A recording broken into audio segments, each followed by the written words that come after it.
Bonjour! Dans cette vidéo, tu vas pouvoir apprendre à démontrer que deux triangles sont semblables à l'aide des angles. À l'aide des angles de nos triangles, on le voit ici, on a donc deux triangles dont on connaît les mesures d'angle. Alors pas toutes, mais on va voir qu'en fait, on peut les obtenir assez facilement. L'idée est tout simplement d'appliquer une propriété qui nous dit que pour prouver que deux triangles sont semblables, il suffit d'avoir deux triangles qui ont des angles 2 à 2 égaux. Donc en gros, les trois angles des deux triangles, on retrouve les mêmes trois angles des deux triangles. Alors si on regarde nos deux triangles, pour l'un on a 30, 40, pour l'autre on a 110 et 30. Donc on a déjà 30 qui est en commun. Ce qu'il faudrait finalement prouver, c'est que pour chacun des deux triangles, on a les mêmes angles. Donc on a un peu la réponse, il faudrait prouver que sur le triangle de gauche, donc le triangle ABC, on a 30, 40 et 110. Et sur le triangle de droite, on a donc 30, 40 et 110 également. Donc, ce qu'il suffira de faire ici, pour prouver que les angles sont 2 à 2 égaux et donc appliquer notre propriété, eh bien, c'est calculer les mesures d'angle manquants dans nos deux triangles. Et pour cela, eh bien, c'est pas bien difficile.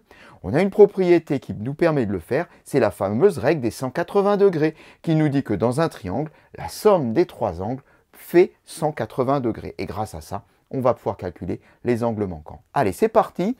On commence déjà par le triangle ABC.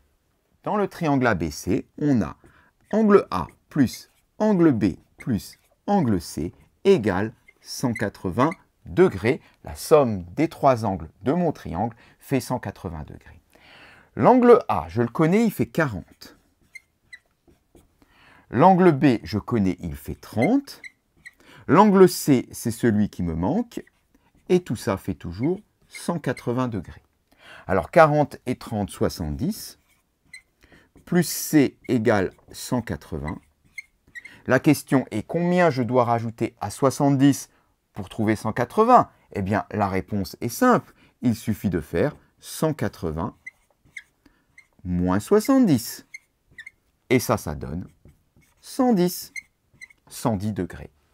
J'ai trouvé la mesure de l'angle C. Elle est de 110 degrés. On va faire exactement la même chose dans le triangle DEF pour calculer l'angle D. Dans le triangle DEF, on a D plus E plus F, donc chacun des angles égale 180. Alors D, je ne connais pas. Mais E, je connais, il fait 110. Et F, je connais, il fait 30. Tout ça est toujours égal à 180 degrés. 110 et 30 fait 140.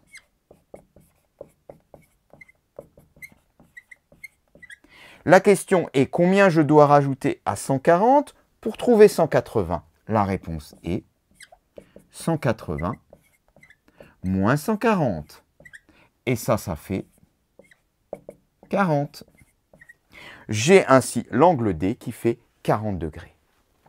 On a ainsi l'angle A sur le triangle de gauche qui fait 40 degrés.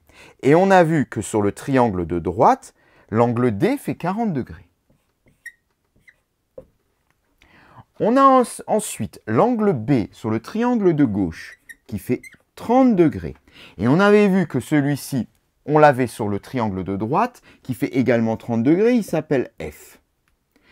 Et enfin, on a l'angle C qu'on a calculé ici, qui fait 110 degrés.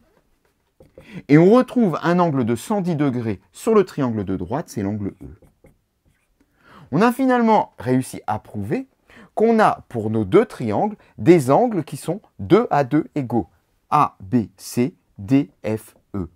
On peut donc appliquer la propriété qui nous dit que dans ce cas-là, eh bien, nos deux triangles sont semblables. Alors, il est à noter quand même qu'on n'était finalement pas obligé d'en faire autant. En fin de compte, toute cette deuxième partie, elle est un peu inutile si on sait qu'en fait, pour avoir deux triangles semblables, il n'y a pas besoin de démontrer que tous les angles sont 2 à 2 égaux. Si on a deux couples d'angles qui sont 2 à 2 égaux, ça suffit. On avait, d'après l'énoncé, que B était égal à F. Ça, c'est l'énoncé qui nous l'a dit. Quand on avait fini ce calcul, on a trouvé que C valait 110, or E vaut 110, l'énoncé nous le dit. Donc finalement, à l'issue de ce premier calcul, on avait prouvé que C égale à E et que B égale à F. Eh bien, nécessairement A égale à D. C'est obligatoire puisque à partir du moment où on a deux angles dans un triangle qui sont définis, le troisième est automatiquement défini par la règle des 180 degrés. Donc dans la pratique, en réalité, ce qu'on peut faire, c'est simplement montrer qu'on a deux couples de deux angles égaux et ça suffit, le troisième l'est automatiquement. Mais bon, après tout, c'est pas très grave de le faire quand même, ça nous entraîne à appliquer un peu plus davantage la règle des 180 degrés qu'on aime tellement. Allez, cette séquence est terminée.